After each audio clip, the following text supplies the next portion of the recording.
일단 국회 상황부터 좀 짚어보겠습니다. 지난주에도 저희가 좀 집중적으로 다뤘는데 양국관리법 이야기를 좀 해보겠습니다. 지금 본회의 전후로 분위기가 어떤지 좀 간단하게 알려주실 수 있을까요? 아시다시피 이제 양국관리법 제의를 했어요. 네. 원래는 이제 제의 요구를 저희 당에서 계속 받아서 제의 투표를 하자라고 했는데 의장님은 반대를 하셨어요. 부결날 거다 그렇게 되면은 국회의 여러 가지 역할이나 이런 부분에 있어서 문제가 생기지 않겠냐 네. 했지만 저희 당은 이걸 더 시간 끌거나 해도 뭐 그럴 필요는 없다라고 해가지고 제의를 결국 했는데 부결이 나왔고요. 네. 그 다음에 이제 오히려 저희들은 이제 간호법이라든지 이런 것들을 본회의에서 직회입을 시켰잖아요. 법사위에서 논의가 안 되니까 의협법하고 표결을 좀 하자 그랬는데 의장님이 다음 기회에 미루자 그래가지고 네. 그거는 또 27일을 봐야 되는 상황이 됐습니다. 예. 양국관리법 관련해서 각 당의 의견들이 찬반 토론을 했거든요. 네. 우리 당의 의원들께서도 뭐 격정적으로 꼭 필요하다는 얘기를 많이 하셨는데 국민의힘은 뭐 논리 나름 뭐 열심히 얘기하셨는데 논리가 하나는 맨날 나오는 그러면 지난 정부 때 왜 안 했냐라는 거고요. 두 번째는 이게 기본적으로 호남 농민들한테만 도움이 되는 거 아니냐. 네. 그러니까 민주당 지지 기반에만 도움이 되는 거 아니냐라는 건 노골적으로 얘기를 하는데요. 최근 국힘의원들 보니까 중수청이라는 얘기를 쓰더라고요. 그분들이 그러니까 중도 수도권 청년. 그러니까 본인들의 타겟은 중수청인데 이 법안이 이 청년이나 수도권에서는 안 좋아한다라는 생각을 하고 있고 네, 중수청에 해당이 안 되는 것처럼 보이네요. 그러니까 그래서 이거는 호남 지역 민주당을 위한 법안이기 때문에 반대를 하는 게 본인들은 전체 국민들은 반대 의견이 높아도 자기네 지지 기반에는 도움이 된다, 플러스다라고 생각을 하는 것 같아요. 그래서 저는 기본적으로 이 법안 자체의 필요성 이런 것보다는 너무 저쪽에서 나름의 정무적인 판단을 갖고 이 법안을 바라보는 것 같아서 그렇게 안타까운 거죠. 저희는 이게 제2요구는 비밀투표였기 때문에 네. 국민의힘에서도 농촌 지역을 기반으로 하고 있는 지역구 국회의원이 있어서 일부 이탈표가 나올 거라고 생각을 했는데 아쉽게도 거의 없었던 것 같아요. 거의 없었어요. 저도 이제 아마 이탈표가 나올 거다라고 생각을 했었는데 없었고 그리고 이런 거예요. 그러니까 경북 지역이나 경남 지역에도 분명히 농사 짓는 분들이 많은데 네. 이 국민의힘은 자신감이 있는 거예요. 그분들은 어차피 무조건 우리를 찍는다. 그치. 예, 이런 생각이 좀 있는 거예요. 근데 예. 양국관리법 같은 경우는 국민 여론이 굉장히 찬성 여론이 높았잖아요. 그런데도 불구하고 이렇게 돼서 너무 안타까운데 이게 지금 양국법이 이대로 사라지게 될까 봐 좀 걱정하시는 분들이 많거든요. 그럼 이제 어떻게 될까요? 그리고 저보다는 뭐 의원님들이 더 잘 아시겠지만 수정 법안 형태로 계속 내겠죠, 그죠? 뭐 계속 그런 고민을 할 수 있을 것 같고요. 네. 사실 제가 지난 이제 정부에 있을 때 2021년에도 이렇게 시장 분리라고 정확히 표현을 요즘은 하는데 네. 법적으로 그런 논의가 있었어요. 그런데 당시에 뭐 코로나라든지 당시 이제 예산들이 많이 투입되고 하다 보니까 정부의 재정 여건이 충분치 않아서 충분하게 시장 분리를 못했는데 네. 문제는 정부가 지금도 할 수는 있어요. 의무는 아니지만 할 수는 있는데 2022년에 윤석열 정부가 제대로 안 했기 때문에 문제인 거거든요. 그때 충분하게 했으면 저희가 이런 법안 얘기를 안 할 텐데 그럼 향후 4년 동안 계속 정부가 할지 안 할지 모르는 상태가 걱정되는 거고 지난 정부에서는 이렇게 쌀값이 폭락된 적이 없었고 정부가 시장 분리를 안 한 적이 없었어요. 네. 근데 그러니까 이제 법안으로 만들어야 되는데 막상 국민의힘이랑 정부도 부담이스러운 거예요. 그래서 정책들을 내긴 냈어요. 소위 뭐 이제 저희가 추구하는 목표가 두 가지잖아요. 하나는 쌀값 안정화가 있고 쌀 농사 하시는 분이 다른 작물로 네. 전환할 수 있도록 네. 유도하는 두 가지가 있는데 이 법안을 그대로 통과시키면 되는데 법안을 통과 안 시키는 대신 그 목적을 달성하는 비슷한 제도를 발표를 한 거예요. 네. 그러니까 뭔가 이 성과가 민주당인 게 싫은 거예요, 이분들은. 그래서 이렇게 법안이 아까 말씀하신 대로 이제 수정안을 계속 협상을 할 텐데 제가 봤을 때 저쪽은 끝까지 그냥 안 받아주고 네. 그 대신 농민들한테 뭔가 도움이 될 만한 정책은 그래도 좀 내지 않을까. 왜냐면 여론이 원체 안 좋으니까. 네. 뭐 그래서 직불금 뭐 확대하겠다. 그리고 가격은 뭐 20만 원 선을 유지하도록 노력을 하겠다라고 하고 있고요. 그것도 저희는 성과라고 생각해요. 저희가 이렇게 압박을 했기 때문에 그나마 눈치라도 보니까. 눈치라도 보는 거니까. 사실 많은 분들이 걱정하는 부분 그리고 좀 화가 났던 부분은 만약에 이렇게 윤석열 대통령이 계속 거부권을 행사를 하고 그리고 네. 재표결에 붙여도 또 부결이 이게 반복이 되면 결국에는 이런 식으로 비슷하게 법안들이 계속 사장이 될 거 아니에요.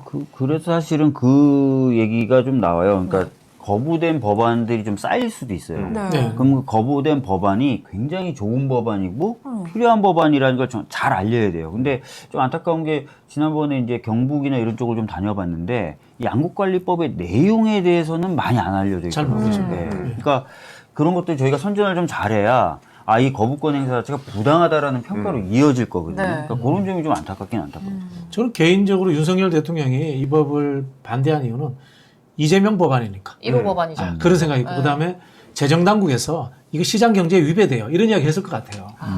네, 그런 부분이 있다고 보는데, 결국은 이 수정 법안을 지속적으로 내고, 말씀하신 것처럼 농민단체나 이런 쪽에서 뭐 지역구 의원 소환 운동이나 이런 것들이 일어나면은 총선이 가까워지면은 경북이라든가 경남 또는 뭐 충청권 지역의 국민의힘 의원들도 동요할 수 있다고 봐요. 네. 결국은 뭐냐면은 우리가 인내심을 갖고 꾸준히 하는 거라고 봐요.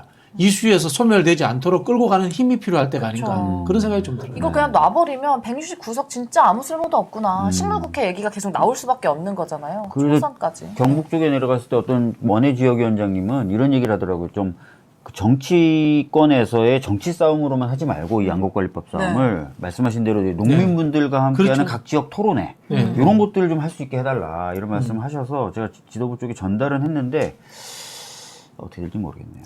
네. 그 제가 알기로 그 쌀농사를 짓는 농지는 전남 쪽이 많지만은 네.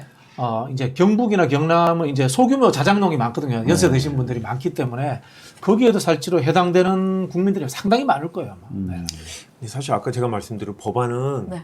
복잡할 것 같지만 딱 두 개예요. 그 내용밖에 없어요.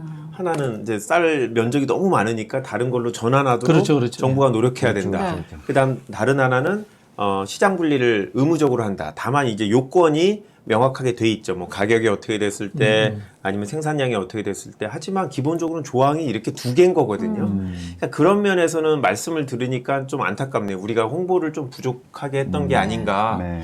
근데 나름 저희 의원들 세 분이나 삭발까지 하시고 네. 되게 열심히 하셨는데 좀 안타깝네요. 네. 하나 제가 생각나는 게 이런 법의 원조가 박정희예요. 맞아요. 박정희. 지난번에 얘기하셨어요. 지난번에 제가 말씀드렸지만 이중고가제라든가 추곡수매라든가 모든 것이 박정희 대통령 아이디어에서 나왔던 거고 그 당시에도 재정당국은 이거 시장경제 위반된다 해서 반대했는데 박정희 대통령이 밀어붙인 거예요. 그 저기 영남 농민들 박정희 대통령 좋아하잖아요. 안타깝습니다. 자, 계속해서 얘기 나눠볼 텐데 지금 19년 만에 열린 국회 전원위원회 얘기를 좀 나누겠습니다. 선거제 개혁을 주제로 100여 명이 넘는 의원들이 발언을 했어요. 네. 뭐 다양한 얘기들이 나왔습니다. 뭐 비례대표 아예 없애야 되는 거 아니냐, 지역구 줄이자, 뭐 이런 얘기들이 나왔는데요. 굉장히 첨예한 이슈잖아요. 그래서 세 분의 생각이 좀 궁금한데, 뭐 이원욱 의원도 얘기를 좀 했었고 어떻게 좀 보셨나요? 이제 막판에 이제 김기현 저쪽 당대표가 의원 정수를 30명 줄이자. 막 이런 얘기를 네네. 하는 바람에 쟁점이 약간 그쪽으로 전원의 직전에 직전에 했기 때문에 그쪽으로 좀 가는 부분이 있었어요. 그런데 뭐 거기에 대해서 이제 우리 당 의원들이 이제 의원 정수를 줄이는 게 오히려 이제 부작용이 많이 생길 수 있다라는 얘기를 좀 많이 했었던 네. 것 같고요.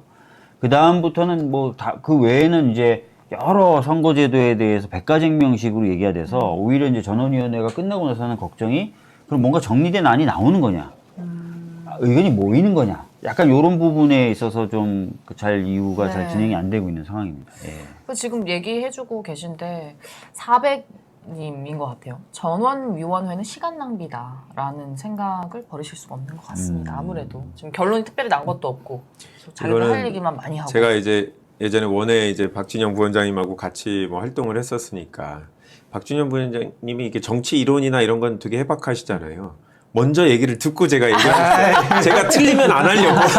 제 생각이 틀리면. 아니야, 진짜로 개인적으로 요즘 교류를 못했지만 그런 면에서는 박진영 위원장님이 패널 중에서 깊이가 좀 다르거든요. 그쵸. 제가 이제 그 예전에 이제 정개특위 실무자를 오래 했어요. 네. 그러다 보니까 그런데 저 의원님 두 분 계시지만 제가 굉장히 냉소적으로 말씀을 드리면은 생선 가게 혁신을 고양이들한테 맡길 수 없다.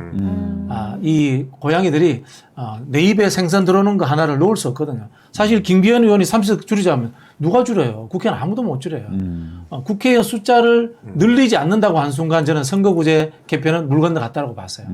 솔직히 그러고 이거는 나중에 선거구 획정위원회라든가 이런 것들을 외부 인사들에게 결정권을 주는 그 뭐 법률이라든지 이런 거를 만들어야지만 해결되지 않나. 이탄희 의원이 그런 말씀하셨는데 아마 그런 방향으로 가는 하나의 중구난방에 해결 안 되는구나 라는 하나의 이 증거를 보여주는 사례로 남을 것 같아요. 저도 이제 전원위원회가 이제 저희 국회의원 300명 중에 거의 100여 분이 이제 얘기를 하셨고, 이광재 사무총장 표현으로는 100명의 연설대전이라고 해서 기대를 많이 했는데 저는 신청을 안 했어요. 저는 개인적으로 저도 약간 좀 부정적인데, 이제 제가 정치를 뭐 국회의원을 많이 해보진 않았지만, 일단 국민들이 이해하기에 너무 어려운 이슈고 설득시키기가 되게 어려워서 네. 공감대를 얻기는 전원위원회 4일로도 좀 역부족이었다라는 생각이 들고, 저는 기본적으로 제도보다는 실질이 중요해서 저는 사람을 공천하는 게 무엇보다 중요하다라고 생각을 하거든요.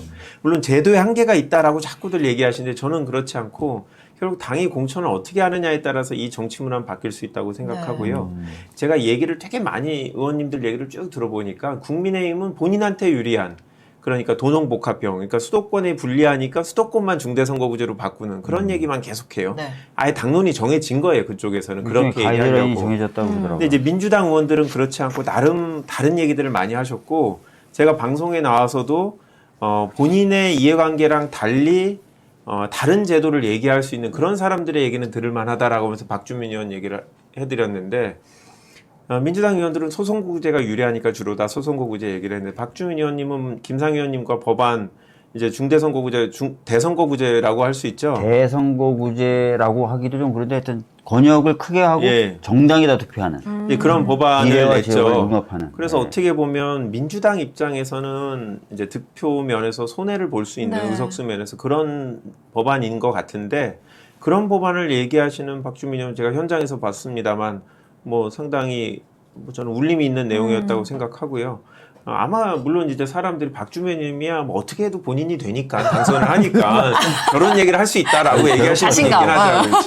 그러니까 유명하신 분들은, 이런 셀럽 의원들은 사실은 대의를 위해서 본인의 그런 소위에 대해서는 좀 신경을 안 쓸 수 있는 여유가 있죠. 네. 어떻게 셀럽 의원의 생각은 어떠신가요? 샐러드요? 알겠습니다. 저는 그 하나 보태면 김한규 의원님이 네. 저보다 훨씬 더 핵심을 찔렀다고 보는데 오. 어떤 제도든 간에 훌륭한 국회의원, 쓸만한 국회의원이 되도록 하는 것은 이런 선거제도보다는 정당의 공천 시스템과 정당의 엘리트 양성 과정이라고 봐요. 네. 정당 개혁이 우선되어야지만이 정치 혁신으로 갈 수 있다라는 저는 정답을 말씀하셨다라는 생각이 들고요. 현실적으로 소선거구제 그대로 유지하고 아마 병립형으로 다시 돌아갈 가능성이 많다고 봐요. 비례를.